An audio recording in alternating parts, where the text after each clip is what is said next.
Hi Libra, this is Jav. Welcome pa sa ating channel.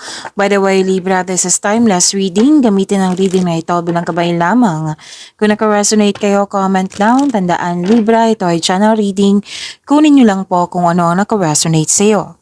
This is for you, Libra.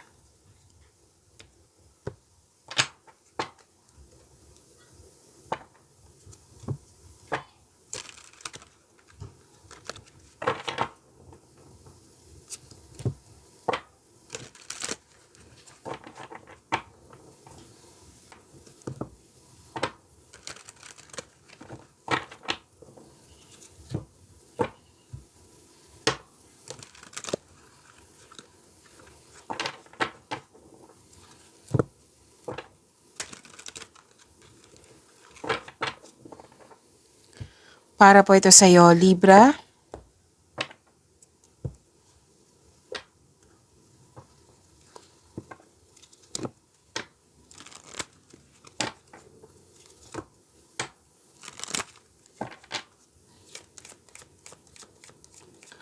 Mensahe po para kay Libra. I need 2 cards po.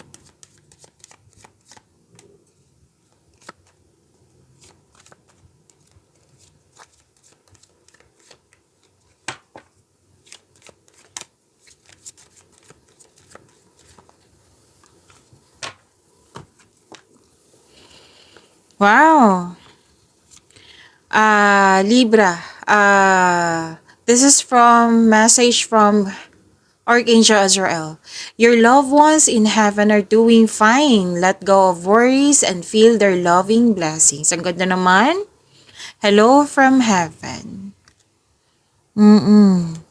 Binigyan kayo ng blessings from your loved ones. Oh, nangamusta sa'yo, maaring nagbisita to sa'yo ngayon kung kailan nyo to napanood. So, this is good. Ang ganda. And this is from Archangel Metatron.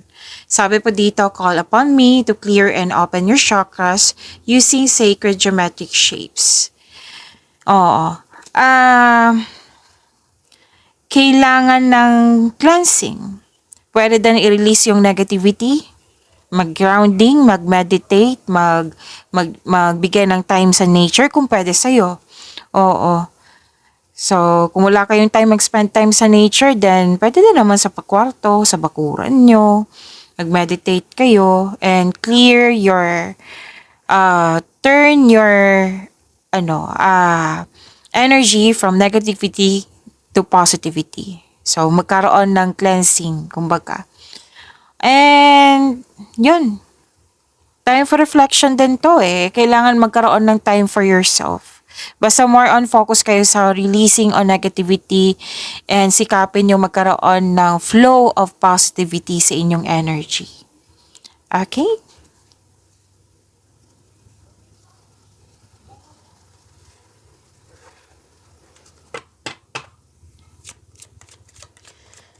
Maraming salamat po sa inyong patuloy na suporta, sa mga nag-donate, sa mga hindi nag-skip ng ads. Maraming salamat po. Sa mga hindi pa nag-subscribe, subscribe na po kayo at click bell notification para malaman nyo na may bago tayong video. Para sa mga gusto magpa-reading, comment po kayo ng personal reading. Again, comment kayo ng personal reading and check my reply sa comment section. Oh, ang ganda nito. Kasi dalawang card kasi nagsabi, Libra, na career stability. Oo. And may success na nangyari. Prosperity is yours. Prosperity is yours po. Magandang kapalaran ang sinasabi dito. Oo. And may fame. May fame ako nakikita dito or recognition. Tapos malakas ang iyong intuition. Kung may sekreto, malalaman mo yan. Kung may nanloko o maluloko, malalaman mo rin yan. Kung meron po ha. O, kasi wala naman sinabi dito. Sinabihan ko lang. Oo, nag-explain lang ako kung ano yung may tulong ng intuition. So, isa sa malalaman mo yung dapat mong malaman. Sa intuition, siya yung magsasabi sa'yo kung ano yung next action, patungo sa right path, patungo sa success. Okay? So, may time kayo dito na nag-iisip kayo regarding sa dreams nyo sa buhay. Kung oo. Tapos, may dumating na opportunity or project ito na bibigyan mo siya ng long-term plans. And you have support. Yes, you have support.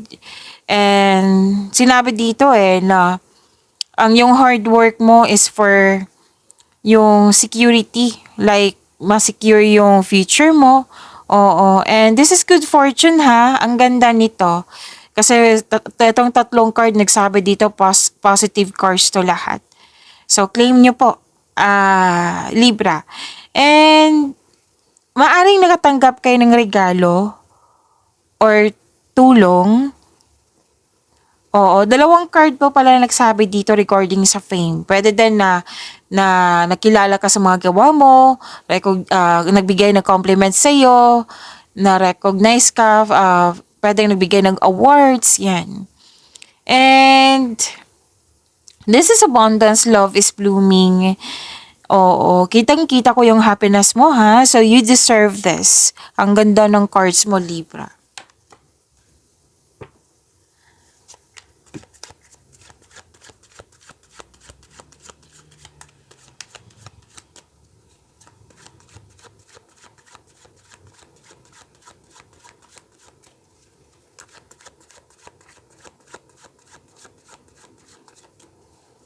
Energy po ni Libra.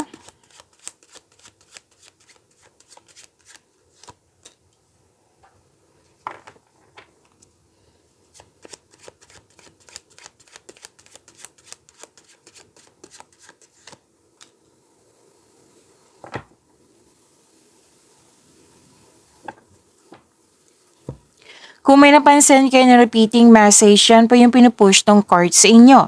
Like for example, nanood kayo sa inyong monthly Kabay Tarot reading, weekly Kabay Tarot reading sa inyong first half of the month of October at dito din. At may napansin kayo na repeating message. Yan po yung pinupush ng card sa inyo na kailangan yung bigyan ng atensyon, solusyon at aksyon kung maaari po. So na yung energy ni Libra.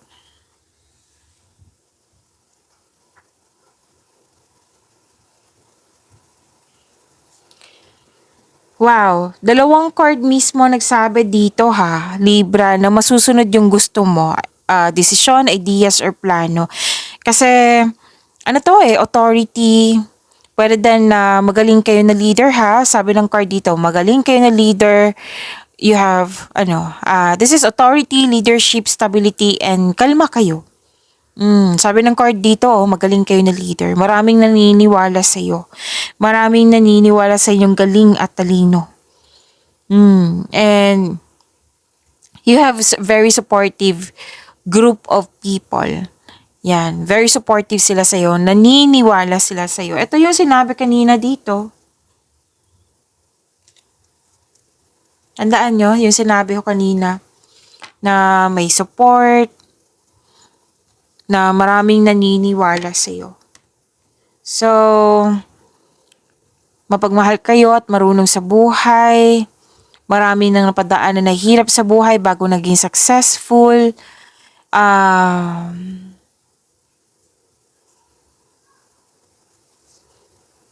Okay.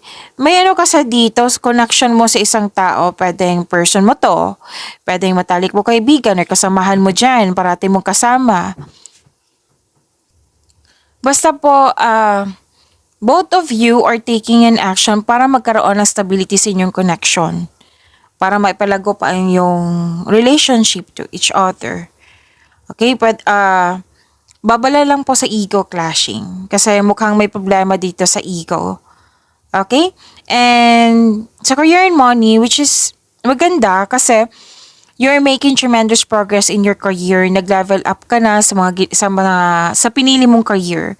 Pwedeng negosyo, trabaho.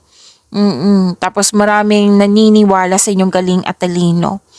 Yung sinabi kanina ng card na magaling kayo na leader, dalawang card mismo nagsabi po. So this is power and authority.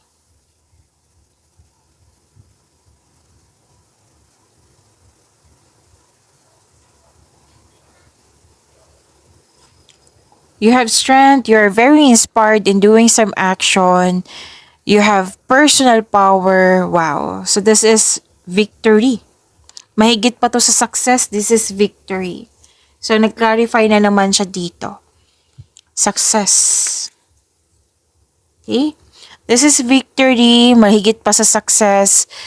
Kontrolado na, pwedeng emotion mo, pwedeng pera mo, budget mo, or kontrolado na yung nagkasundo na kayo, or yung conflict dati nagkaroon ng balanse, yan. Maaring maging kampante ka sa kung ano ang sitwasyon ka, may malaking influence ang isang tao dito. Most likely boss, or a father figure, or isang lalaki. Oo, pwede din naman babae. Oo. Pero may nakita kasi ako ditong masculine energy. Pwedeng malaki ang kanyang influence sa'yo ngayon or ito yung ikaw ito. Okay? You're very confident nga. Nagbi-build kayo ng own rules. Okay? So, ang ganda.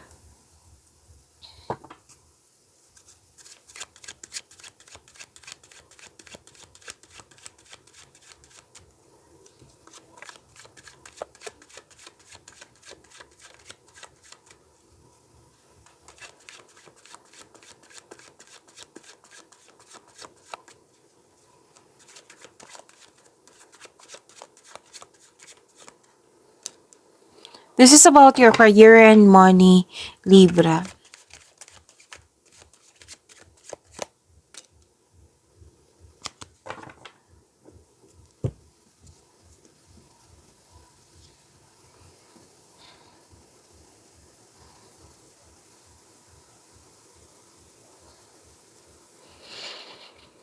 Okay, sa career and money niyo po,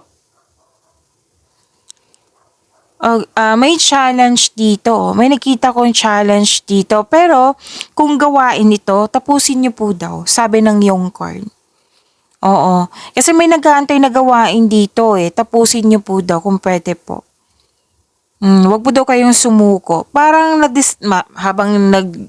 habang may ginagawa kayo diyan tapos may isang concern na distract kayo. So nahinto yung mga ginagawa mo. So sabi ng card, ipagpatuloy nyo po. Tapusin nyo yung mga ginagawa nyo. Kung pagod ka, syempre magpahinga. Para sa pagbalik mo, re-energize ka na.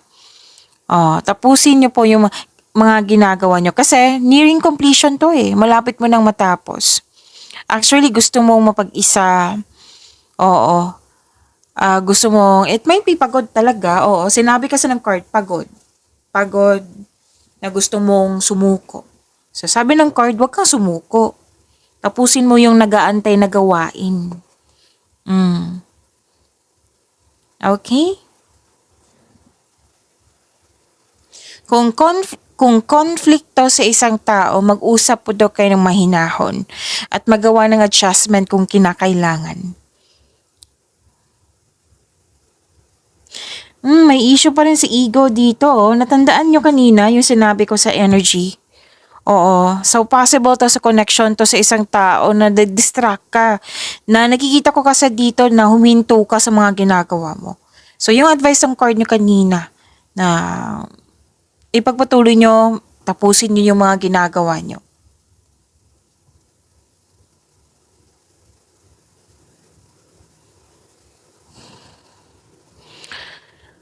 Wow. May magaganap na signing of contract.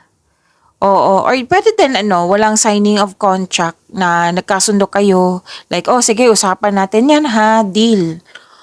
Commitment, agreement, ano pa, pagkakasundo nga. Oo. So, syempre may nakita nga akong signing of contract ng ilan sa inyo. May dalawang card kasi nagsabi ito, may challenge, pero wag kang mag-alala. May challenge sa work, huwag kang mag-alala dahil positibo naman ang outcome nito. See? Huwag kayong mag-alala. Positive outcome naman ang sinabi ng card nyo dito. Positive outcome po.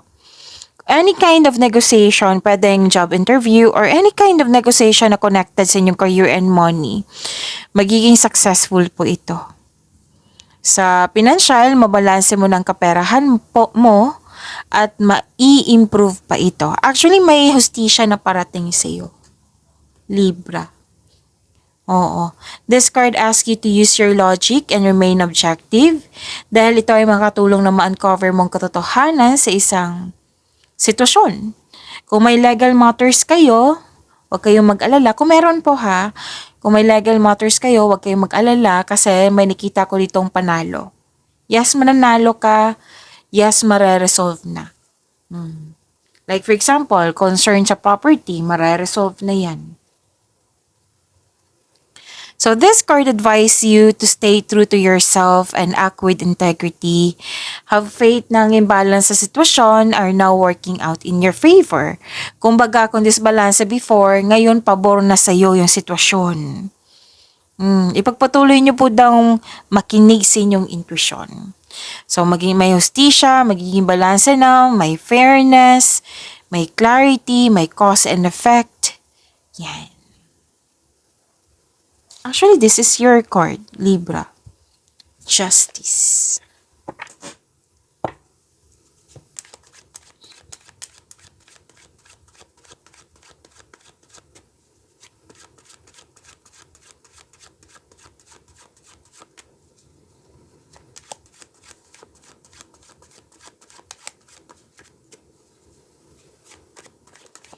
Love life, self-love, partnership, and romance ni Libra.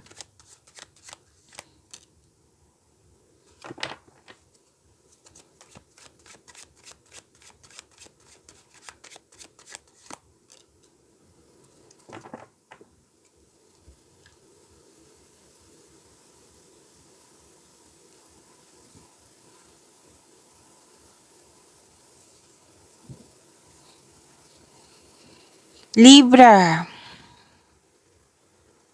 Sa mga marelasyon sa buhay mag-asawa, blooming kayo that has a potential to be stable. Sa mga single po, naging practical kayo sa buhay romansa, interesado lang kayo sa mga stable na at trustworthy. May ma-receive kayong good news, oh. Oh, granted yung manifestation mo. Oo. Wow. Makinig po daw kayo sa mga advice ng nakakatanda sa iyo or may well-experienced na sa buhay. Pwedeng parents, elders, wiser, mentor, pwede.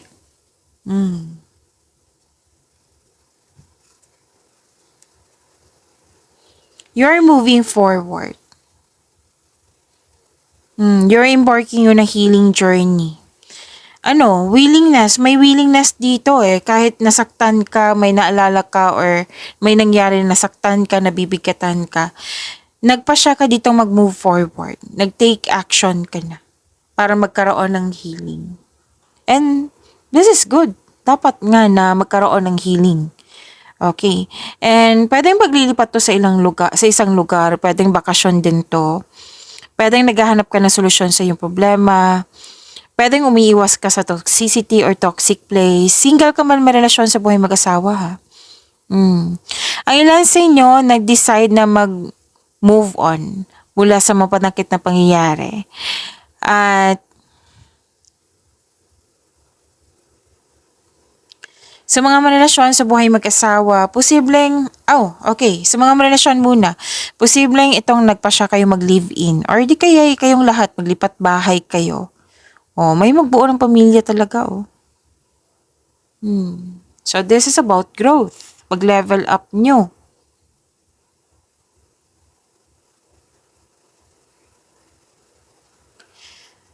Okay, now some of you nag-spend time sa mga taong nagbibigay ng inspiration sa iyo and motivation. Single ka man marelasyon sa buhay mag-asawa. May sinasabi rin dito para sa mga single na matatagpuan mo yung the one through friends connection. Para sa mga relasyon sa buhay mag-asawa, mas mag-grow nga. Dalawang card kasi na nagsabi dito, mas mag-grow pa ang inyong relasyon. May travel talaga akong nakikita dito. Dalawang card kasi nagsabi. Travel or nag-decorate. Decorate ng bahay, pwede.